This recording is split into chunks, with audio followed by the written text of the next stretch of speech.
네, 안녕하세요. 고급 통계 분석 방법론 12주차 인자 분석이라고 하는 주제를 가지고 여러분들하고 강의를 나누도록 하겠습니다. 슬라이드를 넘기겠습니다. 먼저 여러분들 다별량 분석에서 굉장히 중요한 그런 개념으로 활용되는 것이 이제 인자 분석이라고 하는 건데요. 그 인자 분석은 여러분들 지난주에 배웠던 이제 주성분 분석과 굉장히 비슷하기도 하고요. 그거와 또 좀 다른 점도 있습니다. 그래서 여러분들 그 인자 분석이라고 하는 게 무엇인가? 또 인자 분석의 주요 개념은 무엇인가? 또 인자 분석을 활용하는 타당도의 개념, 그것을 응용하고 확장하는 개념, 이런 네 가지 꼭지를 가지고 여러분들에게 정리를 해드리도록 하겠습니다. 여러분들 앞으로 사회에 나가서 인자 분석이라고 하는 기법을 많이 이용하게 될 텐데요. SPSS 버전으로는 고려대학교 허명희 교수님이 쓰신 SPSS 다별량 자료 분석이라고 하는 책이 여러분들이 참고할 만하고요. 국내에서 다별량 자료 분석 책으로는 가장 잘 되어 있다라고 남들이 이렇게 칭찬을 해줍니다. 그래서 우리과 이제 강현철 교수님하고 저하고 같이 또 고려대 교수님 두 분하고 집필한 세스 다별량 자료 분석 입문이라고 하는 교재가 있습니다. 그래서 그 내용을 여러분들 살펴보면은 훨씬 자세하게 여러분들이 도움을 받을 수 있을 겁니다. 슬라이드를 넘길게요. 먼저 인자 분석이란 개념을 첫 번째로 이야기를 시작을 하겠습니다. 먼저 슬라이드 3쪽의 아래쪽을 한번 먼저 보세요. 아래쪽에 보면 예가 나와 있는데요. 얘는 자동차 구매 요인을 관련되는 자동차를 구매하게 되는 요인, 그런 걸 조사한 자료고요. 꽤 오래된 과거 자료입니다. 거기 보면 변수가 X와는 저수선 비용, X2는 다양한 차량 색상부터 맨 끝에 X14는 쉬운 주차까지 14개 변수가 구성되어 있습니다. 그러니까 이 14개 변수니까 변수가 14개니까 14 곱하기 14 분산 공분산 행렬을 만들 수가 있겠죠. 그리고 여러분들 인자 분석에 보면은 일종의 이제 가중치와 관련되는 그 팩터 로딩이라고 하는 게 있는데요. 인자 적재라고도 표현하는데 거기 보면은 변수가 14개니까 14차원이잖아요. 그렇죠? 14차원인데 그 변수들을 비슷한 것들끼리 이렇게 묶어냅니다. 그래서 거기 보면 첫 번째 F1은 X3, 즉 넓은 내부 공간, 그 다음에 X8은 편안함, X13은 트렁크 공간에서 이 세 변수가 이제 비슷한 뿌리를 갖고 있어서 묶였습니다. 그것이 F1 첫 번째 인자인데요. 그것을 이름하여 그래서 내용적으로 보니까 안락감이라고 하는 인자다. 이렇게 이제 생각을 해봤고요. 두 번째 X1, 즉 저순선 비용, X4는 저연비, X7은 고중고 가격, 그 다음에 X9는 엔진 배기량 해서 그 가로 열고 들어가 있는 건 일종의 가중치라고 여러분들 보시면 됩니다. 그런 것들이 비슷하게 묶여서 두 번째 인자, 그거는 인자 이름을 이제 원가 효율성 이렇게 이름을 한번 붙여본 겁니다. 그럼 세 번째 인자는요, X2, 그럼 다양한 차량 색상, X6 현대적 외모, X10 그러면 날씬한 외모, X12는 남의 시선 해서 그 가로 열고 이제 가중치들이 0.59부터 맨 X12는 0.77에 붙어 있죠. 이런 것들은 묶어서 당시의 어쨌든 외관적 모형, 그러니까 이제 어떤 당시 유행의 모습, 디자인의 모습, 뭐 이런 것들을 우리가 볼 수가 있습니다. 그래서 유행성 이렇게 표현을 했고요. F3 해가지고 세 번째 인자라고 한 거예요. F4는 보면 엑소가 조작의 간평성, X11은 쉬운 운전, X14는 쉬운 주차 해서 이렇게 그 로딩이 좀 인자 적재가 크게 걸려 있는 세 개를 묶어서 F4는 편리성 또는 이제 간편성 이런 인자로 묶어 본 겁니다. 따라서 14차원의 변수를 몇 개?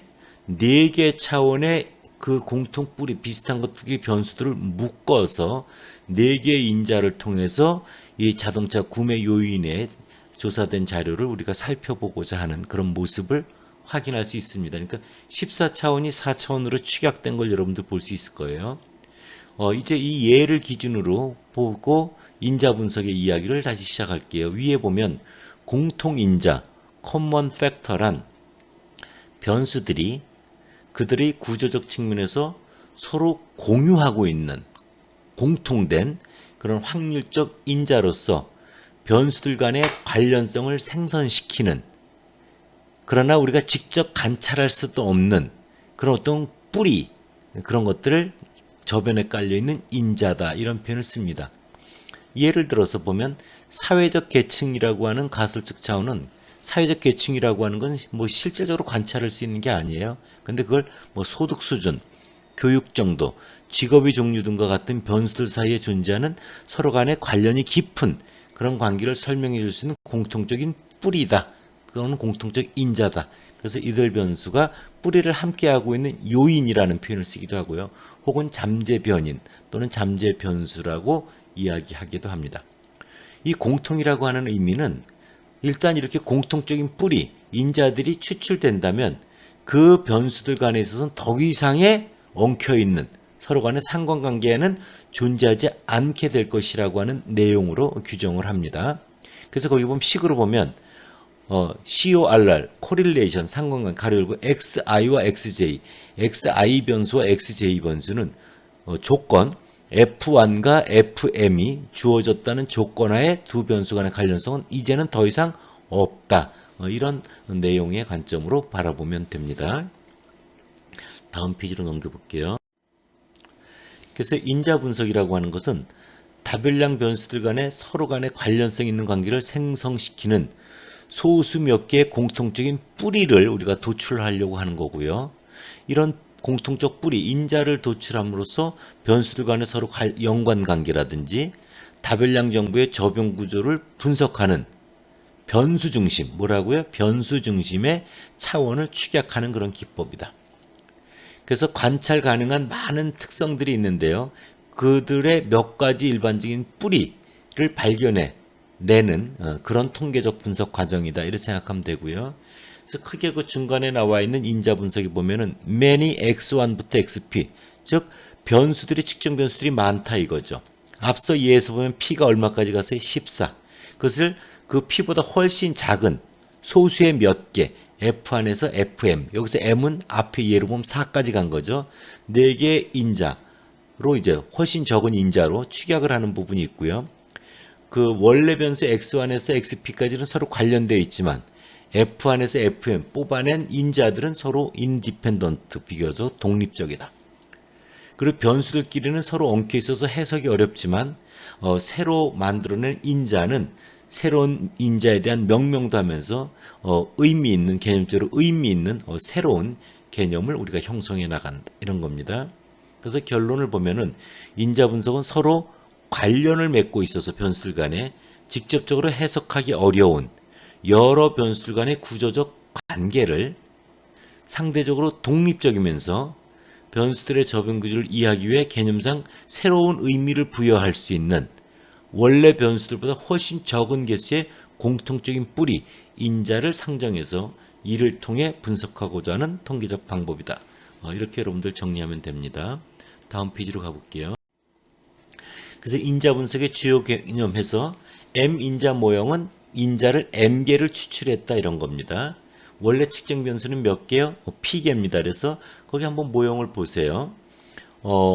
x1에서 마이너스 뮤1은 이제 중심화를 한 거 아니겠어요? x2 마이너스 뮤2도 중심화를 한 거죠. 예. 그러니까 그 상대적 이제 편차에 관심이 있기 때문에 우리가 중심화를 한 거죠. 그래서 xp 마이너스 뮤p 이렇게 돼 있습니다. 그래서 x1부터 xp는 이제 우리가 측정한 변수들이죠. 는 우리가 공통적인 뿌리로 보는 게 뭐예요? f1에서 fm인 거죠. 그래서 람다 11 f1 플러스 이것은 일종의 가중치죠. 람다 12 f2. 람다의 앞에는 측정 변수고요. 뒤에 첨자 2는 인자와 관련되는 변수명을 말합니다. 그러니까 x1이라고 하는 변수는 f1하고 fm개의 인자를 통해서 이제 설명하고자 하는 거고요. xp라고 하는 변수도 f1에서 fm이라고 하는 m개의 인자를 통해서 표현해 내고자 하는 거죠. 그럴 때 그래서 람다 p2 이런 건 뭐예요? P번째 측정 변수의 두 번째 인자에 걸려있는 부하 이런 거죠. 일종의 가중치. 그리고 m개의 인자를 통해서 x1이라는 변수가 완벽히 다 설명될 수가 없으니까 뭐가 따라붙어요? 오차 1, 에라 1이 따라붙었죠. xp인 경우는 오차 p가 돼 있습니다. 그래서 여러분들 이런 것들이 바로 뭐다? m개의 인자를 통해서 만들어지는 인자 모형이다. 이런 거죠. 보통 보면 약간 회귀분석 모형하고 비슷하잖아요. 여러분들 보기에. 그렇죠? 람다 11이나 뭐 람다 12 이런 것들은 회귀 계수 같고요. 그렇죠? 오차항도 있고요. 뮤1은 일종의 뭐 회귀분석에서 절편항 같은 거잖아요. 그렇죠? 근데 회귀분석은 x라고 하는 부분이 y로 돼 있었잖아요. x1부터 xp가 y라는 변수고요. 그리고 람다1은 f1이 설명 변수 x에 해당되는 건데 회귀 분석에서는 x, y가 얻어지는 값이잖아요. 주어지는 값이잖아요. x는. 근데 여기서 f1에서 fm은 f는 알 수 없는 겁니다. 그것이 회귀 분석과 다른 측면이죠. 자, 그래서 여러분들 그 아래 보면은 f1이라는 인자에 의해서 x1, x2, x3, x4에 영향을 주고 있죠. F2라고 하는 인자도 4개 측정 변수에 영향을 주고 있습니다. 그래서 4개 측정 변수가 있고 공통적 뿌리가 인자가 2개가 있는 겁니다. 화살을 맞은 놈은 그 인자에서 100%다 설명되지 않고 오차가 따라 붙는 거죠. 주성분은 반대로 x1, x2, x3, x4가 주어졌을 때 없는 y, p1, p2를 만들어내는 거였죠. 그렇죠? 기억나시죠, 여러분들? 그래서 인자 분석은 상관행렬의 구조에 관한 통계적 모형을 구축한다라는 게 주성분 분석하고 다릅니다. 통계적 모형을 구축하고 그 구조를 생성시키는 소수 몇 개 인자를 이제 찾아내는 거죠. 그걸 통해서 변수 중심의 변수들 간의 구조적 관계를 해석하는 공분산 내지 상관 분석의 기법이다. 이런 거죠. 다음 페이지를 보도록 할게요. 상황을 한번 이해해 보도록 할게요. x1이 국어입니다. x2가 영어예요. x3이 수학이고 x4가 과학이라고 해봐요. 4개 측정 변수가 얻어졌습니다. f1과 f2를 우리가 공통적인 뿌리라고 생각해봐요. 원인이라고 해봐요. 우리가 진짜 알고 싶은 건 학업 능력이에요. 근데 직접 그걸 관찰할 수가 없다 보니까 측정할 수 없으니까 국어, 영어, 수학, 과학 시험을 본 거죠. 그래서 그런 것들을 측정한 거죠. 관찰하게 된 거죠. 그랬을 때 그런 학업 능력의 근본 뿌리, 학업 능력의 근본 뿌리가 F1, F2가 무엇인가를 우리가 알고 싶어 하는 게 목적인 거죠. 그래서 그 관찰한 것이 뭐냐면은 F1, F2가 언어 능력과 수리 능력이라는 거죠. 그래서 국어 점수는 뭐 바로 그런 언어 능력, 수리 능력 말고 뭔가가 국어만을 특별하게 잘하는 국어만의 특수한 능력이 있다. 그런 게 일종의 오차로 들어가 있는 겁니다. 그래서 람다 1만은 뭐예요? 국어와 언어 능력 간의 이제 관련성 이런 거죠. 그런 걸 인자 적재, 팩터 로딩이라고 하는 거예요. 즉 영향을 주는 정도는 다르나 영향은 줄 것이다. 이게 공통 인자고요. 공통 인자 말고 영향을 주는 특별한 어떤 something, 국어만의 특수한 것 이런 것들이 이제 특수 인자라고 하는 거예요. 그래서 인자 분석은 공통적인 영향을 받는 것과 특별한 영향을 받는 특수 인자를 알고 싶어 하는 거고요. 공통성은 뭐예요? 바로 공통적인 뿌리를 가지고 있는 인자, 변수들이 공통적인 뿌리를 통해서 얻게 되는, 공유하는 거고요. 특수성은 개별 변수의 특성입니다. 그래서 앞서도 얘기를 했지만 회귀 분석하고의 차이는 회귀 분석은 x, y를 이제 알아서 다 우리가 구할 수가 있는데 인자 분석은 회귀 모형 같이 생겼지만 f를 몰라서 그대로 구할 수가 없어요. 그래서 인자에 대한 적절한 가정을 해야 됩니다. 예를 들어서 x 플러스 y가 10이다 그러면은 x, y가 가질 수 있는 건 무한개수가 많잖아요. 근데 가정을 x 이퀄 5라고 하면 그럼 이제 y는 5 이렇게 구해낼 수 있잖아요. 그게 인자에 대한 적절한 가정을 해야 되는데 그것에 따라 이제 여러 가지 방법이 있는 겁니다. 또 인자 분석은 구조적으로 주성분 분석과 굉장히 비슷합니다. 그러나 인자 분석은 가장 큰 차이가 인자 모형이라고 하는 통계적 모형을 가정한다라는 거고요. 또 인자 분석은 주성분 분석과 달리 인자 회전이 가능하다라고 하는 게 가장 큰 차이입니다. 인자 분석은 통계적 모형이다. 그리고 회전이 인자 회전이 가능하다. 이 두 것이 주성분 분석과 차이고요. 주성분 분석은 개체들 중심의 분석 방법이라고 하면 인자 분석은 변수 중심의 분석 기법이라고 하는 것도 큰 차이라고 여러분들이 볼 수 있습니다. 다음 페이지 가볼게요. 그래서 여러분들 직교 인자 모형의 가정은 F1에서 FM이 이제 공통 뿌리, 공통 인자잖아요. 따라붙은 오차가 이제 특수 인자입니다. 그래서 거기 보면 이제 1부터 그 3번까지 일종의 과정이 있는데요. 인자의 기대값은 0이다 이런 거죠. 그리고 인자들에 대한 분산은 1이다. 이런 건 뭐예요? 인자는 다 표준화되어 있다. 이렇게 여러분들 보면 되는 거죠. 그리고 인자들은 FI와 FJ의 코비리언스, 공분산은 0이다 하는 건 뭐예요? 인자들끼리는 서로 독립을 가정한다. 이런 뜻이죠. 그럼 두 번째. 오차죠. 오차. 특수인자. 특수한 인자들이죠. 특수한 인자들에 대해서 오차니까 상대 평균은 0이고 오차들에 대한 분산은 파이 I. 이런 거죠. 그렇죠? 그래서 바로 이런 특수한 인자들끼리는 이렇게 여러분들 다를 수가 있는 거죠. 변이가 다를 수가 있는. 국어의 베리에이션과 영어의 베리에이션이 다를 수 있는 거잖아요. 오차들끼리는 서로 독립이다 이런 거죠. 그래서 인자와 오차 간의 콩분산은 뭐예요? 아주 0이다 이런 거죠. 0.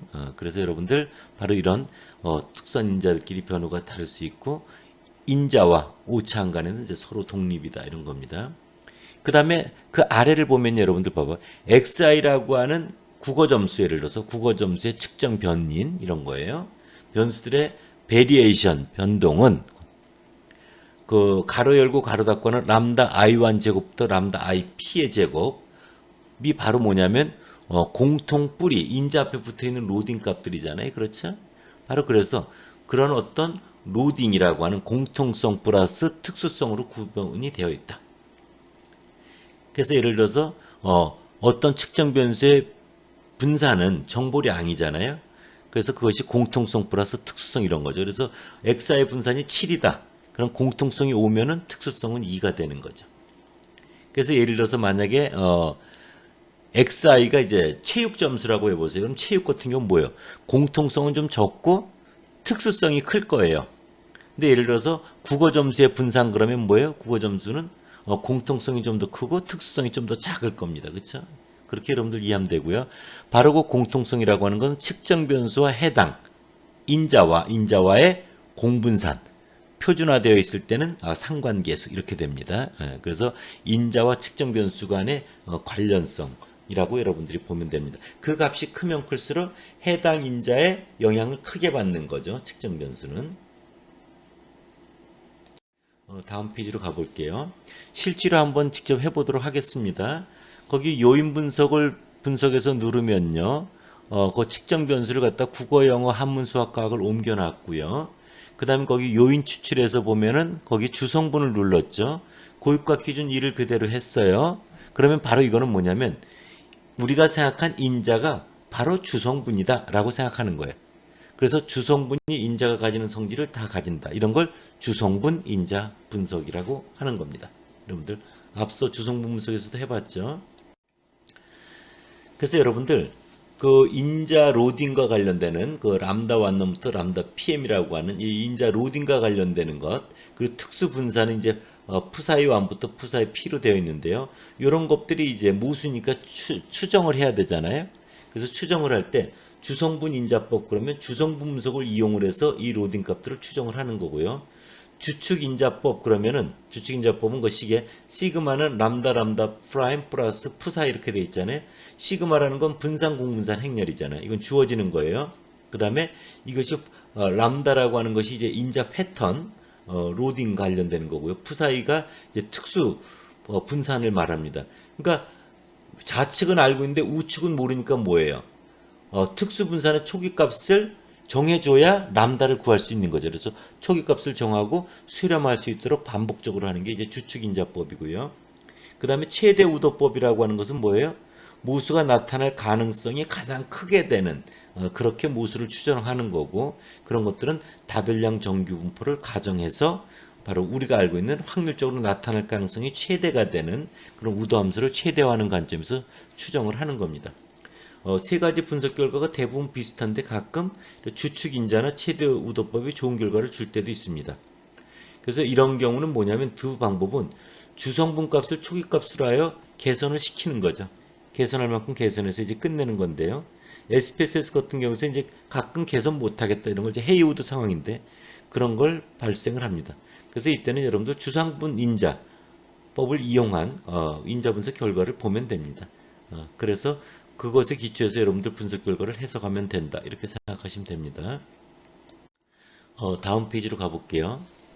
그러면 여러분들 주성분 분석도 마찬가지로 인자를 몇 개로 정해야 되는가 이런 것들을 여러분들 정하는데 SPSS에서는 이제 보통 알아서 해줍니다.